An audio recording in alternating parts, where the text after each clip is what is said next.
It is our great pleasure to have a Canadian music legend and icon. Pick the word, I think they all apply. He's been in Yeah. the Canadian Music Hall of Fame for the last 20 or so years. But you know what? A lot of people might think Bruce Cockburn is getting better with age. He's going to be coming to Montreal, and that concert, by the way, amazingly enough, or perhaps not, is already sold out. He's going to be here in Montreal on October the 12th. Bruce Cockburn is on the line. Bruce, thanks so much for being here. Glad to be with you. Bruce, I Thank wonder you. sometimes of when people go through your song credits, how many albums you've sold, how many albums you've recorded. You listen to this kind of in the third person and think to myself, wow, I can't imagine I've done all that. Yeah, it's a bit of that, actually. I mean, I certainly didn't have any idea where it was going to go when I started out, and I mean, to me, it's all been a gift, and I'm very grateful for that. But yeah, I look around, and I mean, I'm just a guy doing his thing, and you know, thank goodness I've got people that are willing to listen to that thing, and you know, it's made it a pretty good journey. So I would just want to go back, if I can, for people who of a certain age will remember Bruce Cockburn from many, many years ago. Here you are now, say 40, 50 years later. You're back on tour. I mentioned you sold out a concert here. You've kept sort of, I guess, over the years, changing styles, changing, things you wanted to write about, whether it was environmentalism, whether it was about religion, whatever you happen to be at the time. Does that continue to evolve as well? I don't think of it so much as evolution as a circumstance.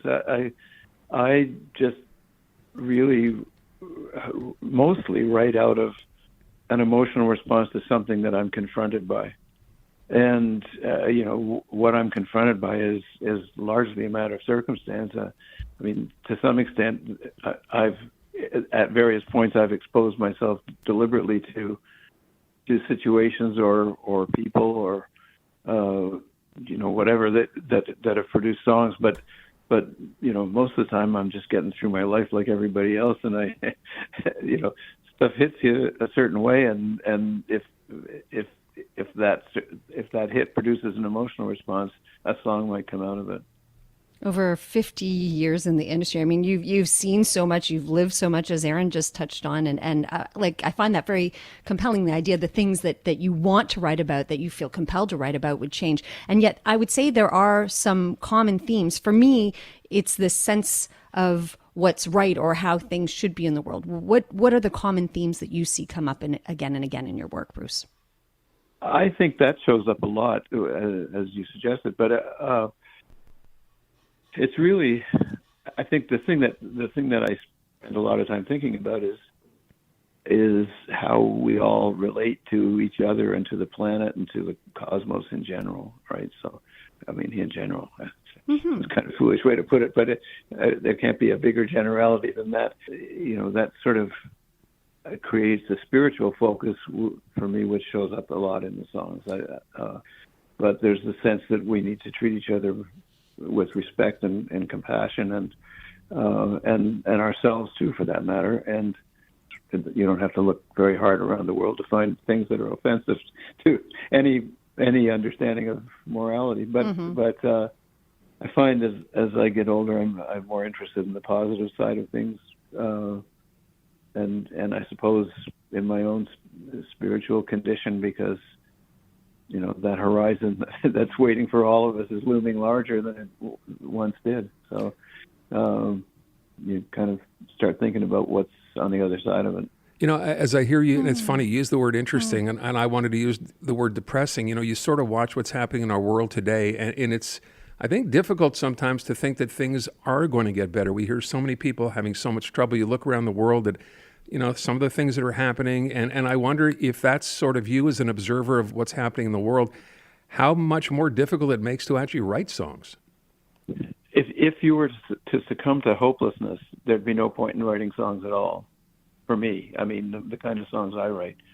I don't know why I have hope, really. Somebody asked me about this in another conversation a few days ago, where do you get hope from? And I don't really know. I mean, I can't get rid of it.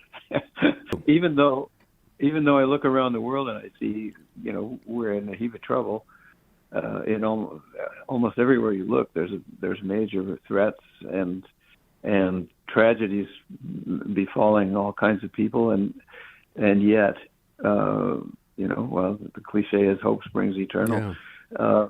So, for me, that's definitely true, and I don't feel like giving up, and I don't think that there's any point in giving up. I mean, even if we are doomed, I'd much rather go down swinging than just lie down for it, So If I understood correctly, in this show, it's just you. You're completely solo, so totally exposed on the stage. Is that a way of just challenging yourself even more, and also perhaps trying to connect with the audience even more?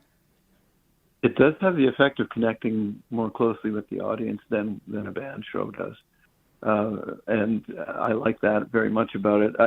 The choice of being solo is again circumstantial and partly economic, but just it's kind of what I've been doing a lot lately, and have done over many years. I mean, in the 80s and 90s, I did more shows with a band than solo, but I was still doing solo shows, and since then it's been about 50-50 or maybe slightly more weighted towards solo shows. So it's a very familiar setting for me. It's kind of how I started out as well.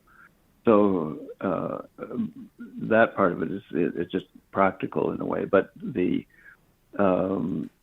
but it definitely has the effect of allowing the songs to be the focus of things more than the performance of them, which I like. And I mean, I do pay a lot of attention to the performance, but the songs become a vehicle for a kind of a connection with the audience that I guess they are in a band show, but I don't feel that as much when I'm sharing the stage with other people. Yeah, I wonder too. I quite like it. You're almost you're well over 50, Bruce, and well over. Yeah. So, and I was thinking perhaps and it's interesting to your point just now about wanting to be out there connecting with fans again. You'd think it'd be a lot easier to just go in a studio, record what you wanted to record, and not have to head out on the road. Yet that's something you're doing because that's something you want to do.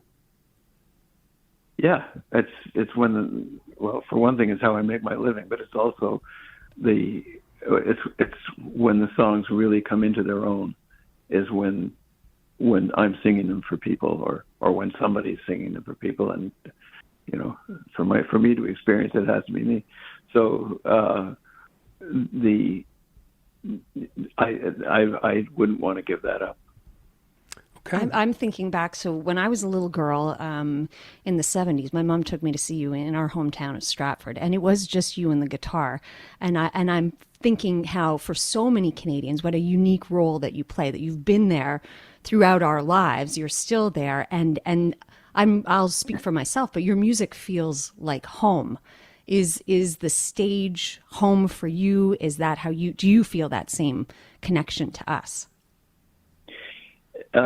In a way, I do. I mean, I think of the road as home to a great extent. The stage is part of that, but I feel most like myself when I'm on the tour bus and or on stage.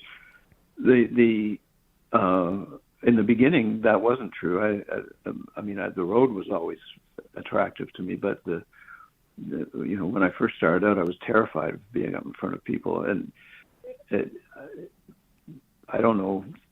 It would be too long a conversation to go into the whys and wherefores of all that, but it changed over the years, partly from familiarity and partly from just a change of understanding of my